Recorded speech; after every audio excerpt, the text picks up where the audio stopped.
जी हाँ साथियों, आज का हमारा वीडियो रहेगा शब्द रूप के अभ्यास प्रश्नों का, जिसमें कुल 50 प्रश्न लिए जाएंगे। आपको जहाँ पे आप अभी वीडियो देख रहे हैं, मन ही मन इन क्वेश्चनों के आंसर देते जाना है और अपनी तैयारी का पता करना है या अपनी तैयारी को जांचना है। ठीक है, तो पहले क्वेश्चन से शुरुआत करते हैं। यहाँ पे है बालिका शब्द से पंच में एक वचन रूप किम रूपम। पंच में एक वचने किम रूपम, मतलब बालिका जो शब्द है उसमें पंचमी विभक्ति एक वचन रूप कौन सा है। ठीक है, तो अब यहाँ पे चलते हैं। बालिकया ये तृतीया एक वचन रूप है। ठीक है, बालिकया। बालिकायाम ये सप्तमी एक वचन रूप है। ठीक है, बालिकात ये होता ही नहीं है, ये पुल्लिंग शब्दों में बनता है, जैसे बालकात, रामात। ठीक है, पंचमी विभक्ति। अब ये है बालिकायाः, ये पंचमी और षष्ठी एक वचन होता है। ठीक है, तो यहाँ पे हमसे पंचमी एक वचन पूछा है, तो इसका करेक्ट आंसर होगा ये वाला, बालिकायाः। ठीक है, अब अगले क्वेश्चन की तरफ चलते हैं। छात्रा शब्द से द्वितीया बहुवचने रूपम अस्ति। ठीक है, छात्रा शब्द का द्वितीय बहुवचन रूप होगा, तो ये छात्रान है। छात्रान होगा ही नहीं, क्योंकि पुल्लिंग होता है तभी पीछे न हलंत पे लगता है द्वितीय बहुवचन में। ठीक है, तो ये हमारा गलत हो गया। अब ये रहा छात्राणी, ये भी नहीं होगा। ठीक है, छात्रा भी, ये तृतीया में चला जाएगा ये वाला। ठीक है, ये तृतीया में हो जाएगा। अब बचा छात्राः, ये छात्राः द्वितीय व्यक्ति बहुवचन रूप होता है। ठीक है, तो आंसर होगा इसका छात्राः। अगले क्वेश्चन पे चलते हैं। अगला क्वेश्चन है हमारा, छात्र शब्दस्य रूपम नास्ति। छात्र शब्द का कौन सा रूप नहीं है। ठीक है, तो प्रत्येक ऑप्शन को चेक करना है। छात्रेण, छात्रेण। ठीक है, ये छात्र शब्द का रूप है। अब दूसरे पे चलते हैं। छात्रेभ्य, ये भी छात्र शब्द का रूप है, जो कि चतुर्थी और पंचमी का बहुवचन होता है। ठीक है, अब चलते हैं यहाँ पे छात्रासु, जो कि छात्र शब्द का रूप नहीं है, क्योंकि ये स्त्रीलिंग में छात्रा शब्द यहाँ पे जैसे छात्रा शब्द है। स्त्रीलिंग जो भी शब्द होते हैं, यहाँ पे स्त्रीलिंग वाला रूल नहीं लगेगा। यहाँ पे पीछे जो आ और ई, आ और हलंत वाला रूल लगेगा। जैसे कि आ और हलंत होता है किसी भी मूल शब्द में, उसकी जो सप्तमी विभक्ति होती है, सप्तमी विभक्ति बहुवचन में जो दंत वाला स है वो आता है। ठीक है, और जहाँ पे आ और त हलंत वाला नहीं होता, वहाँ पे मुर्दा वाला स आता है। ठीक है, तो छात्र शब्द में पीछे आ नहीं है और नहीं हलंत वाला कोई भी वर्ण है। ठीक है, तो यहाँ पे छात्रासु होगा, छात्रासु होगा, तब जाके ये करेक्ट होता है। ठीक है, ये वाला रूप होगा नहीं। अब रहा यहाँ पे छात्राणाम, ये भी षष्ठी विभक्ति बहुवचन होता है। तो हमसे पूछा गया था कि भाई कौन सा रूप नहीं है, छात्र शब्द का रूप नहीं है, तो इसका आंसर होगा छात्रासु। ठीक है, क्यों नहीं हुआ उसका रीजन मैंने आपको बता दिया। अब चलते हैं चौथे क्वेश्चन पे। कवि शब्द से शुद्धम रूपम वर्तते। कवि शब्द का शुद्ध रूप कौन सा है। कवि शब्द का शुद्ध रूप कौन सा है, तो वो चेक करना है। अ है कविस्य, कविस्य। ठीक है, शुद्ध रूप यहाँ पे पूछा हमसे कविस्य, जो कि षष्ठी विभक्ति वाला है। तो जैसे हरि है, हरि शब्द आपने देखा होगा। ठीक है, हरि शब्द की पंचमी विभक्ति और षष्ठी विभक्ति एक वचन होता है हरे है। तो इस तरीके से कवि शब्द भी चलेगा, कविस्य नहीं होगा। जैसे कि राम शब्द में होता है ये रामात और रामास्य, रामस्य षष्ठी विभक्ति एक वचन राम शब्द का चलता है। कवि शब्द का कवे है चलेगा। ठीक है, तो ये गलत है। ठीक है, अब चलते हैं अपन कवि। जैसे कि हरि शब्द है, उसमें एक वचन प्रथमा एक वचन में ये रूल है, जो भी क्या नाम है दीर्घ मात्रा आ ई। ठीक है, आ ई के अलावा जो भी मात्रा आएगी उनके पीछे विसर्ग लगता है। तो ये छोटी वाली ई की मात्रा है, तो हरि के पीछे हरि ही आएगा। तो इस तरीके से कवि के पीछे विसर्ग आया कवि ही। ठीक है, हरि शब्द की तरह इसके रूप चलेंगे, तो ये कवि यहाँ पे जो लिखा हुआ है कवि ही होगा, और ये होगा प्रथमा विभक्ति एक वचन, ठीक है। तो ये कवि शब्द भी गलत है, कवि ही आना चाहिए इसकी जगह। अब ये रहा कवि नाम। तो ये भी रूल है जिसके तहत जैसे कि कोई भी मात्रा है उसमें पीछे नाम जोड़ते हैं षष्ठी विभक्ति बहुवचन में, तो ये वाली मात्रा दीर्घ हो जाती है, तो कवि नाम होना चाहिए, ठीक है। ये कवि नाम गलत होगा और सही वाला आंसर होगा ये वाला, ये कवि नाम, ठीक है। तो ये वाला सही है शुद्ध रूप और ये सब गलत है। अब चलते हैं पांचवें क्वेश्चन पे। हरि शब्दस्य षष्ठी विभक्ति रूपाणि सन्ति। हरि शब्द का जो षष्ठी विभक्ति रूप है वो कौन कौन से हैं। अब लिख लेते हैं हम हरि शब्द के रूप। हरे है, हरियो हो,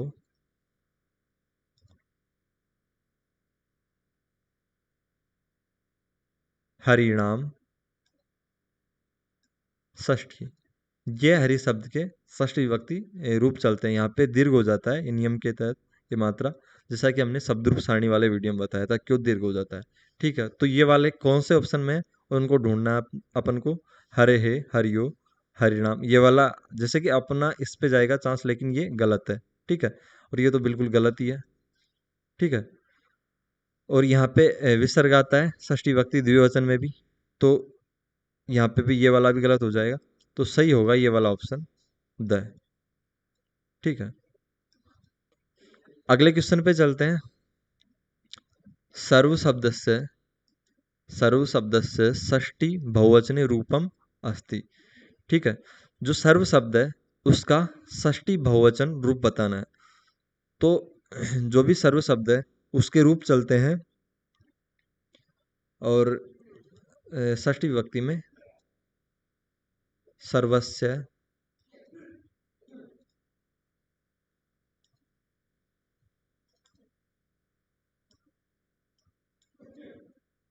सर्वेशम षष्ठी, ठीक है।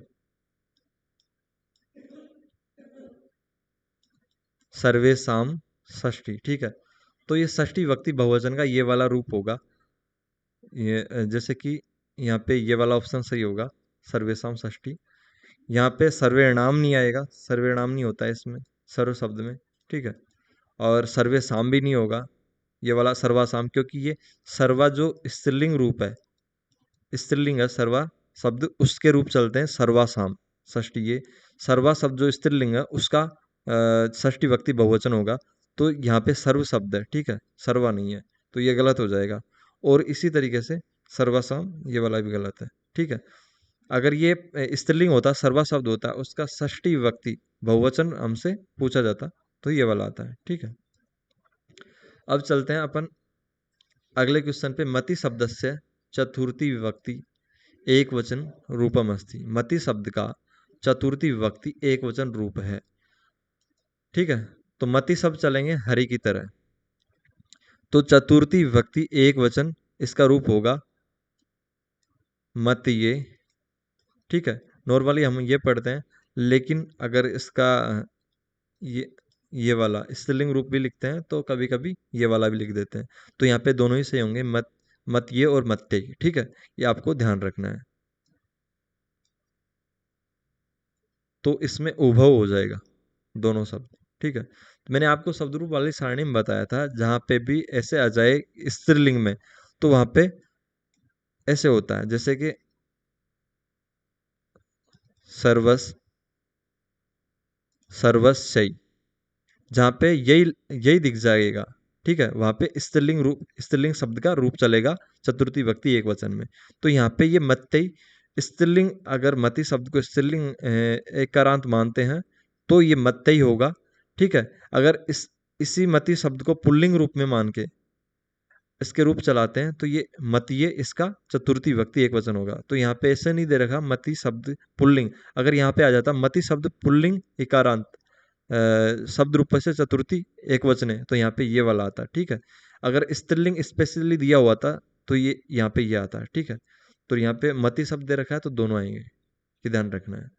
आगे चलते हैं अपन आठवें क्वेश्चन पे। नदी इति रूप है, नदी ही इति रूपम अस्ति। तो ध्यान रखना है आपको, कोई भी शब्द हो उसकी दीर्घ मात्रा हो पीछे और क्या नाम है उस पे विसर्ग लगा हो, तो वो होता है द्वितीय बहुवचन रूप। तो यहाँ पे ढूंढना है द्वितीय बहुवचन कौन सा है, तो ये वाला इसमें करेक्ट हो जाएगा। ठीक है, अब चलते हैं अपन सरस्वत्याः इति रूपम वर्तते। अब मैंने आपको बताया था जैसे कि जितने भी स्त्रीलिंग शब्द होते हैं उनमें पंचमी और षष्ठी में पीछे यह, पंचमी षष्ठी एक वचन में पीछे यह आता है। ठीक है, तो यहाँ पे भी पीछे यह आ रहा है, और सरस्वत्या शब्द जो वास्तव में ये पंचमी विभक्ति एक वचन और षष्ठी विभक्ति एक वचन का रूप है, तो यहाँ पे उभव आंसर आएगा। ठीक है, और कैसे आया, अगर आपको शब्द रूप नहीं आ रहे हैं तो हमारी शब्द रूप वाली सारणी वाली वीडियो जाके देख सकते हैं। वो सारणी वाली वीडियो केवल 30 सेकंड की है और आपका 100% उससे क्लियर होगा कंसेप्ट। अपन चलते हैं अब 10वें क्वेश्चन पे। धेनु शब्दस्य धेनु शब्दस्य तृतीया एक वचन रूपम अस्ति। तृतीया एक वचन रूप बताना है धेनु शब्द का। ठीक है, तो तृतीया एक वचन रूप क्या होगा, इसका होगा धेनवा। ठीक है, धेनवा, धेनवा इसका करेक्ट आंसर होगा। ये तृतीया बहुवचन में चला जाएगा जो कि गलत है। ठीक है, ये वाला इस तरीके से, और ये वाला करेक्ट होगा। ठीक है, आगे चलते हैं गुरु शब्द पे। गुरु शब्द से षष्ठी विभक्ति द्विवचने रूपम अस्ति। तो गुरु शब्द के रूप चलते हैं हरि की तरह, थोड़ा डिफरेंट होता है। जैसे षष्ठी विभक्ति द्विवचन में हरि में आता है हरियो हो, यहाँ पे गुरुवो हो आएगा। ठीक है, तो ये वाला आंसर करेक्ट हो जाएगा। ठीक है, गुरुवो हो, ये ध्यान रखना आपको। आगे चलते हैं पितृ मातृ कृतृ शब्दा नाम द्वितीय बहुवचने रूपम अस्ति। जो पितृ शब्द है, मातृ शब्द है, कृतृ शब्द है, उसके द्वितीय बहुवचन रूप होंगे। तो द्वितीय बहुवचन में कैसे चलता है, यहाँ पे एक रूल लगेगा, यहाँ पे ध्यान रखना है अपन को। जिससे पीछे, जैसे कि पितृ शब्द का द्वितीय बहुवचन बनाना है, तो ये जो री होता है नीचे वाला, ये दीर्घ हो जाता है। द्वितीय बहुवचन में ये रूल लगता है, जो कि पीछे वाली जो भी मात्रा होती है वो दीर्घ होती है, और पीछे अगर पुल्लिंग है तो हलंत वाला न लग जाता है। अगर स्त्रीलिंग है तो दीर्घ करके सीधा विसर्ग लग जाता है। जैसे मातृ शब्द होगा, मातृ, री दीर्घ होगा और पीछे विसर्ग लग जाएगा। अब जैसे कृत शब्द क्या है, वापस से पुल्लिंग है, तो कृत में री दीर्घ होके न लग जाएगा। तो ये तीन ऑप्शन कौन से में, पित्रन, मात्र, कृत्रन, तो ब ऑप्शन इसका करेक्ट हो जाएगा। ठीक है, ये वाला ऑप्शन करेक्ट हो जाएगा। अब आगे चलते हैं 13वें क्वेश्चन पे। पितृ शब्दस्य पितृ शब्दस्य संबोधने एक वचने रूपम अस्ति। संबोधन एक वचन रूप कौन सा होगा, तो ये आपको ध्यान रखना है। पितृ शब्द का संबोधन एक वचन रूप हे पितः, ये होगा, ये वाला आंसर इसका करेक्ट होगा। और मैंने आपको ये बताया था संबोधन एक वचन रूप की एक खासियत होती है, उसमें हमेशा जैसे पिता ये नहीं आएगा, हे पिता नहीं आएगा। क्योंकि क्यों नहीं आएगा, उसकी एक खासियत रहती है, उसमें पीछे दीर्घ नहीं आता। ए आ सकता है, ई आ सकता है, छोटी वाली ई, छोटा वाला ऊ आ सकता है, लेकिन आ नहीं आएगा, ई नहीं आएगा, और बड़ा वाला ऊ नहीं आएगा। ठीक है, ये सब उसमें बिल्कुल भी नहीं आएंगे। ठीक है, तो ये ध्यान रखना आपको। चलते हैं आगे वाले क्वेश्चन 14वें पे। 14वां क्वेश्चन क्या कहता है, तद तद शब्द से स्त्रीलिंग रूपे स्त्रीलिंग रूपम अस्ति। ठीक है, अब छाड़ना आपको तद शब्द का स्त्रीलिंग रूप। स तौते तम, ये हम बोल रहे हैं जो अभी रूप है तद शब्द पुल्लिंग के, स तौते तम, तो ये किसका हो गया, पुल्लिंग वाला हो गया। स तौते तम तौतान तेन ताभ्यम तई, ये हो गया तृतीया बहुवचन पुल्लिंग तद शब्द का। और ये हो गया चतुर्थी या पंचमी का बहुवचन। ठीक है, पुल्लिंग वाले तद शब्द का।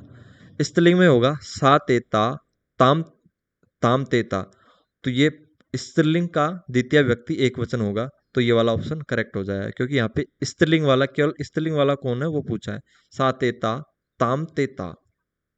ठीक है, तो ताम द्वितीय व्यक्ति एक वचन होगा, तद शब्द स्त्रीलिंग का, तो ये वाला ऑप्शन करेक्ट होगा। आगे चलते हैं 15वें क्वेश्चन पे।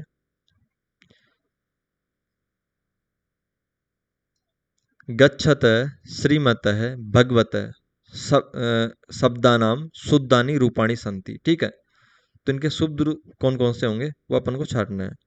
तो ध्यान रखना है, जो भी ये गच्छत है, श्रीमत है, भगवत है, तो इनकी प्रथमा विभक्ति एक वचन में ही इन रूपों को चलाया जाएगा। तो इनके पीछे जो भी आ ई का नियम है, इनके पीछे न तो आ रहा है, नहीं दीर्घ ई आ रही है। ठीक है, तो इनमें पीछे क्या लगेगा, जैसे गच्छत है, पीछे विसर्ग लग जाएगा। इसी तरीके से सभी में विसर्ग लगेगा पीछे।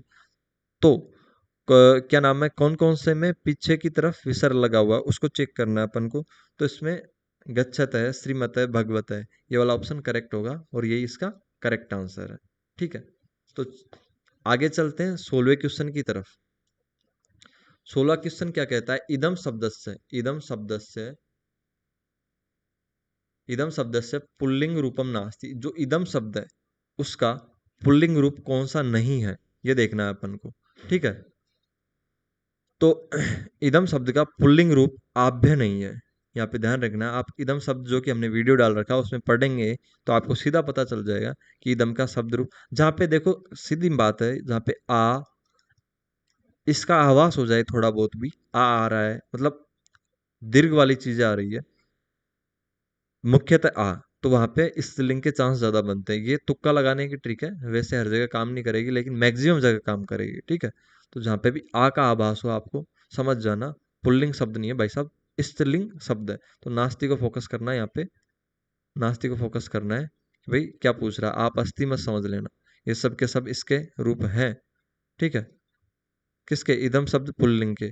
नहीं नहीं, कौन सा है, कौन सा नहीं है। ठीक है, तो आभ्य नहीं है, आभ्य इदम शब्द स्त्रीलिंग का रूप है। ठीक है, आगे चलते हैं, इदम शब्द से स्त्रीलिंग रूपम वर्तते। ठीक है, इदम शब्द का स्त्रीलिंग रूप कौन सा है।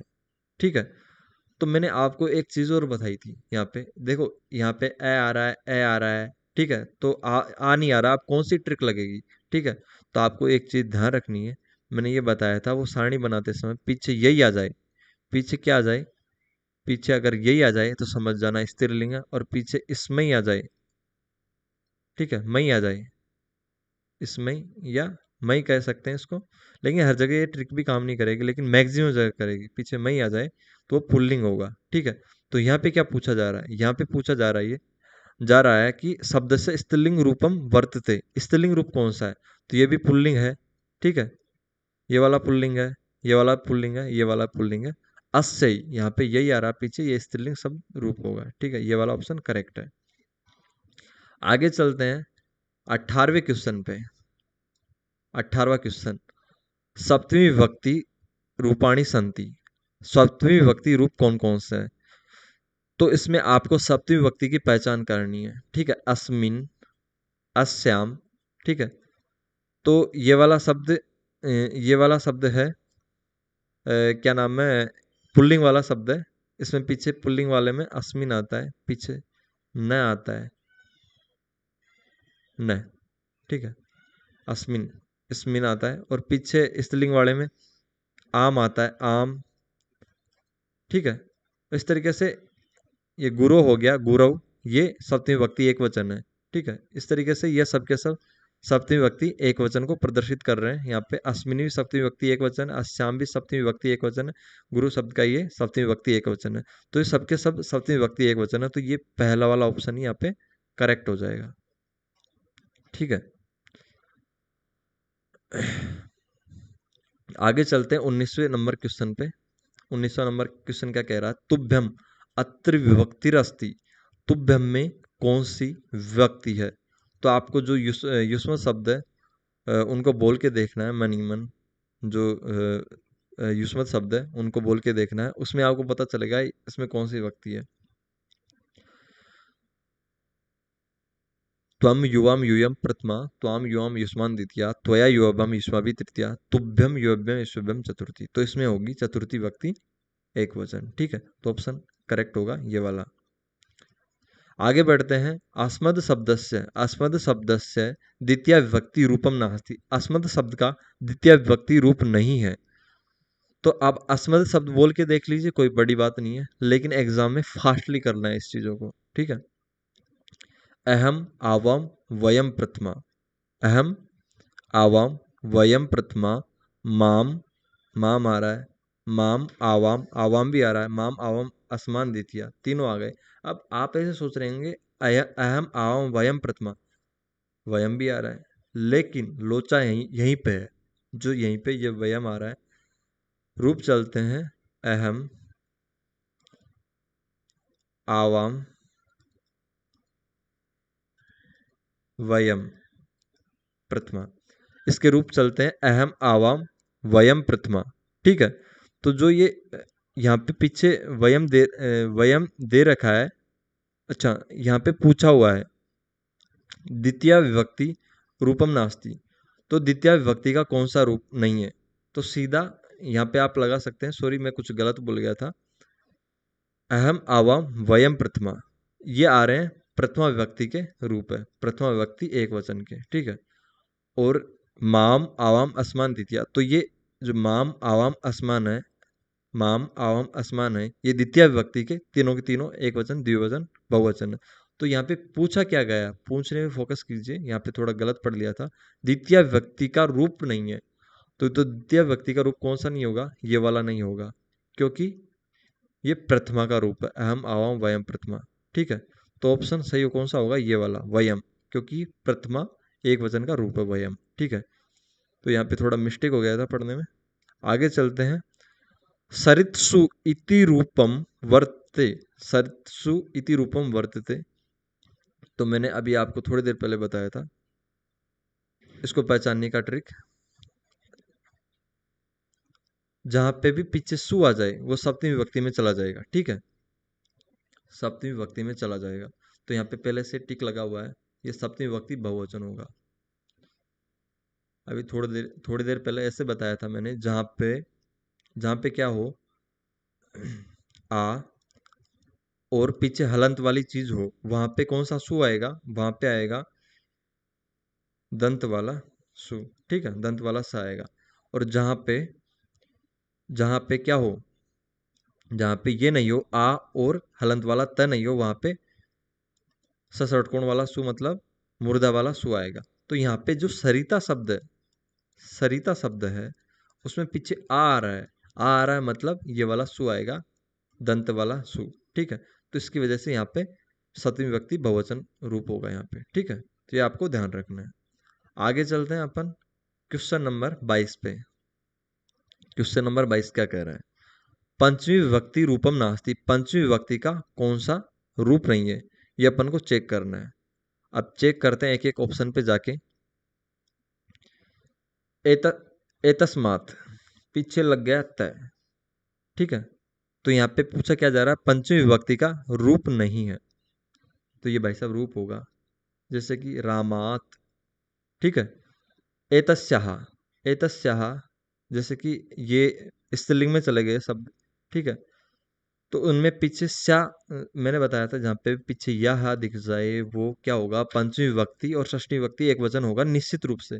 तो यहाँ पे तस्या आ गया और यह पीछे आ गया, मतलब ये तो पंचमी विभक्ति एक वचन रूप होना निश्चित है। ठीक है, और जहाँ पे पीछे त आ गया वो भी पंचमी विभक्ति एक वचन रूप होना तय है। लेकिन जहाँ पे पीछे ओनली या आया है, ये मैंने शब्द रूप वाली सारणी में बताया है, इसे पहचानना कैसे, पीछे ओनली या आ गया, वहां पे तृतीय विभक्ति एक वचन रूप होना निश्चित है, तो ये तृतीय विभक्ति एक वचन रूप होगा। ठीक है, तो पंचमी विभक्ति एक वचन रूप कौन सा नहीं हुआ यहाँ पे? ये वाला नहीं हुआ, क्योंकि ये तृतीय विभक्ति एक वचन रूप है। ठीक है, तो ये ट्रिक जो मैं बता रहा हूँ वो अपनी शब्द रूप वाली सारणी में, जो कि 30 सेकंड का वीडियो है, आप उसे देखें। अगर आपने उसको एज इट इज याद कर लिया जैसे सारणी बनाई हुई है, तो 100% आप सभी क्वेश्चन सेकंडों में सोल्व कर पाएंगे। आगे चलते हैं, संबोधनस्य रूपम नास्ति, संबोधन का इनमें से कौन सा रूप नहीं है?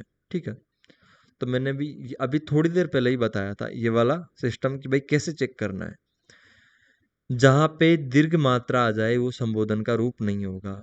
ठीक है, अब जैसे कि मैंने बताया था ए, ई, उ, ये आ सकते हैं, जैसे ए भी आ सकता है, लेकिन क्या नहीं आएगा?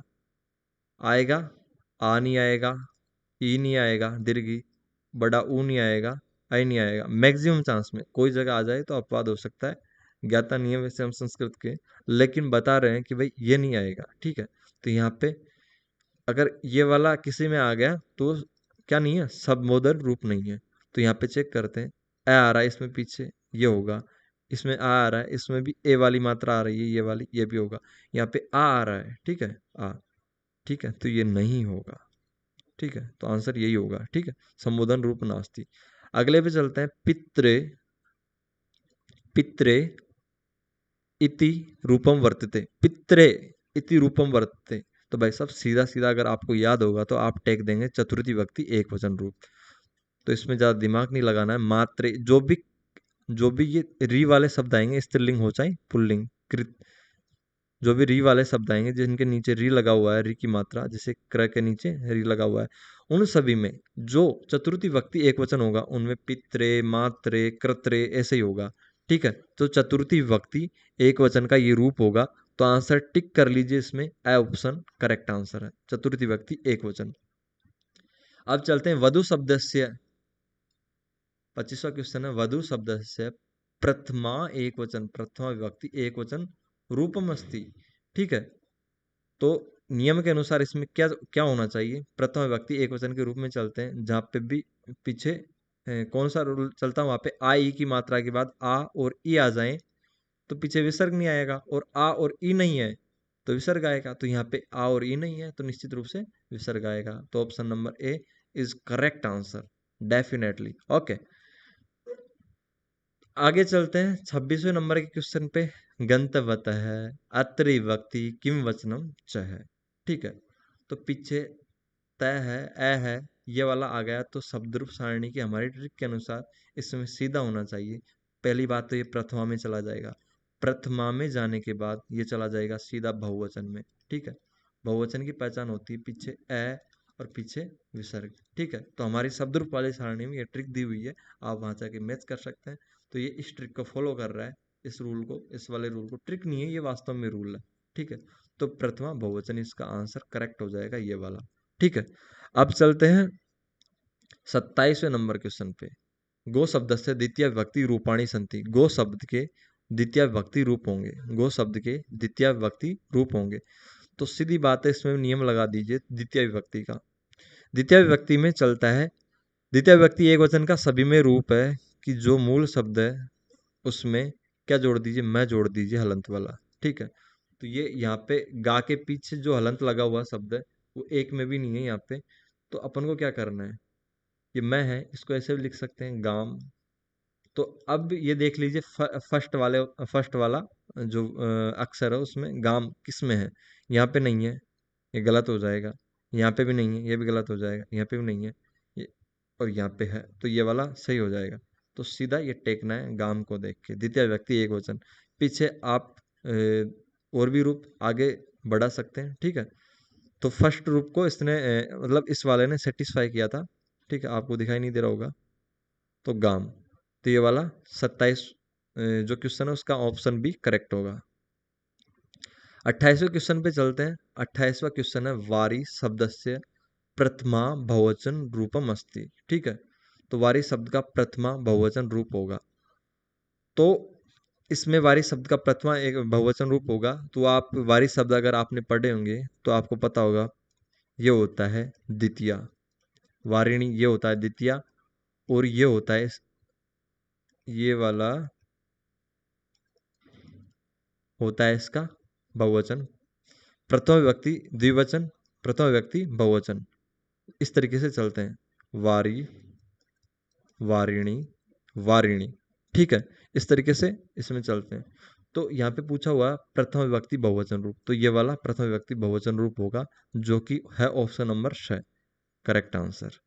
अब चलते हैं 29 नंबर क्वेश्चन पे। 29 नंबर क्वेश्चन क्या कहता है, 29 नंबर क्वेश्चन में आत्मा शब्द पुल्लिंग शब्द, ध्यान रखना आत्मा पुल्लिंग शब्द है। ठीक है, तो इसके रूप किसके अनुसार चल रहे हैं, पुल्लिंग के अनुसार, इसलिए इसमें पीछे न आया है। न आने की विशेषता है द्वितीय विभक्ति बहुवचन का रूप होगा। तो यहाँ पे क्या पूछा जा रहा है, एक आत्मन शब्द से सप्तमी एक वचने रूपम वर्तती, आत्मन शब्द का सप्तमी एक वचन रूप होगा। तो इसमें जो पिता शब्द में, पितृ शब्द में जो भी ये मातृ शब्द में उनके रूप चलते हैं, पितरी। ठीक है, सप्तमी विभक्ति एक वचन, इस तरीके से इसका रूप चलेगा, सप्तमी विभक्ति एक वचन का आत्मनि। तो ये ध्यान रखना है आपको, आत्मनि इसका ऑप्शन नंबर ए करेक्ट होगा।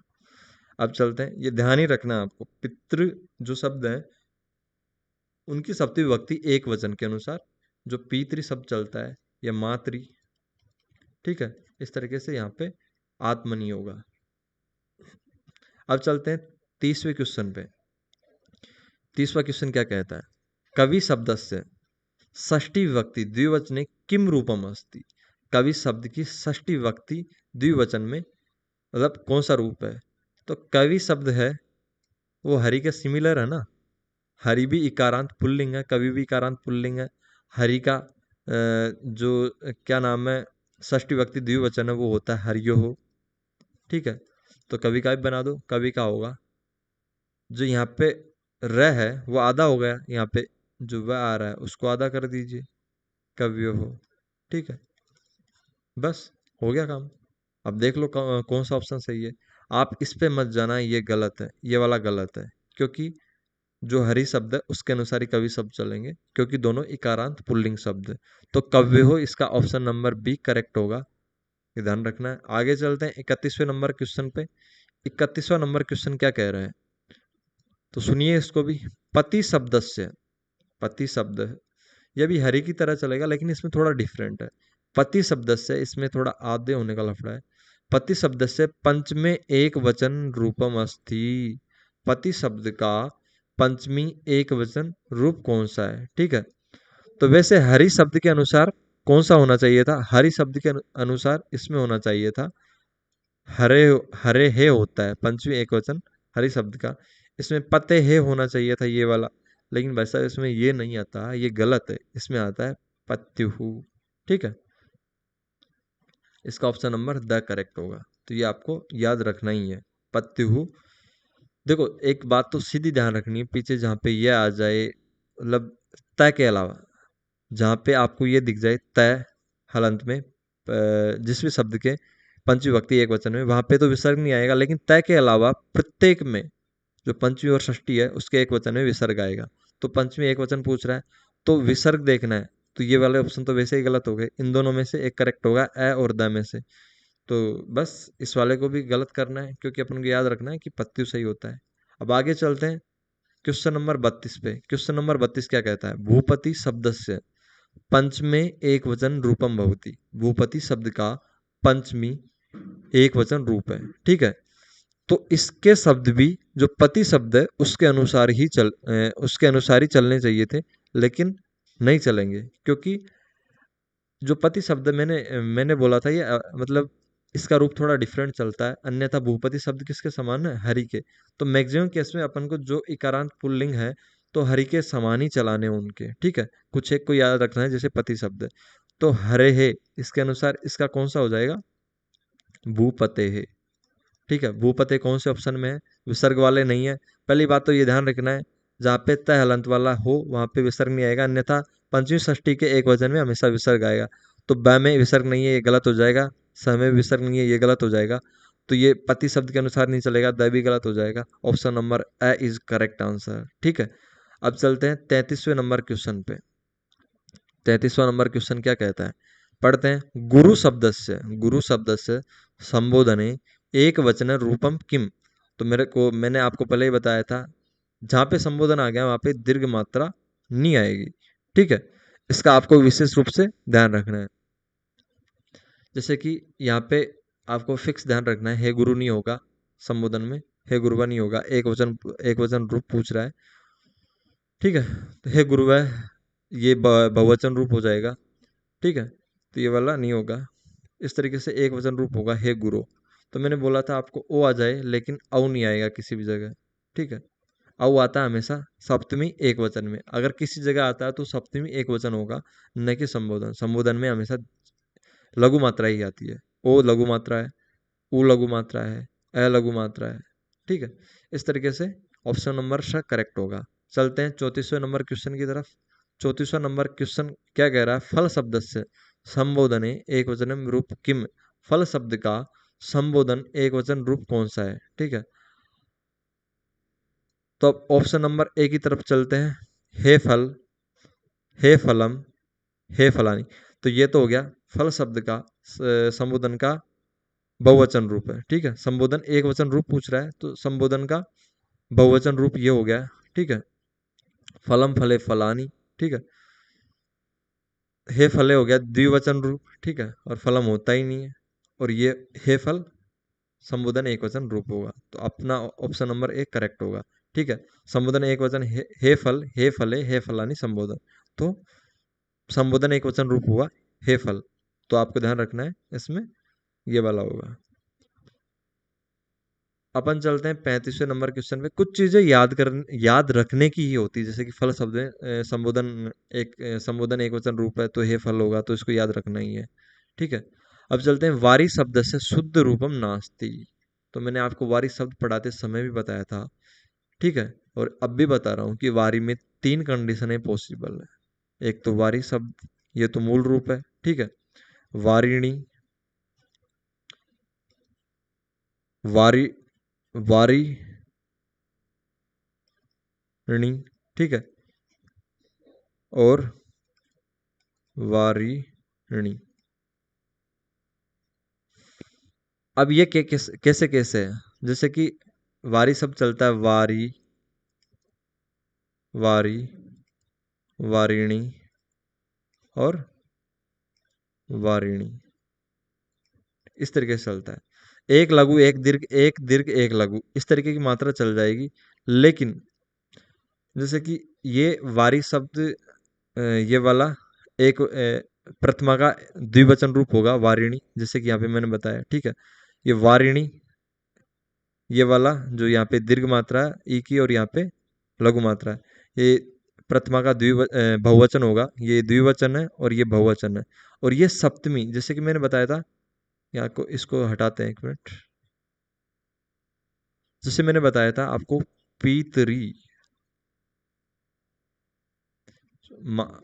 पीत पीतरी, जो सब पिता शब्द चलते हैं पीतरी, मातरी, इस तरीके से जो वारिणी शब्द है ये वाला सप्तमी विभक्ति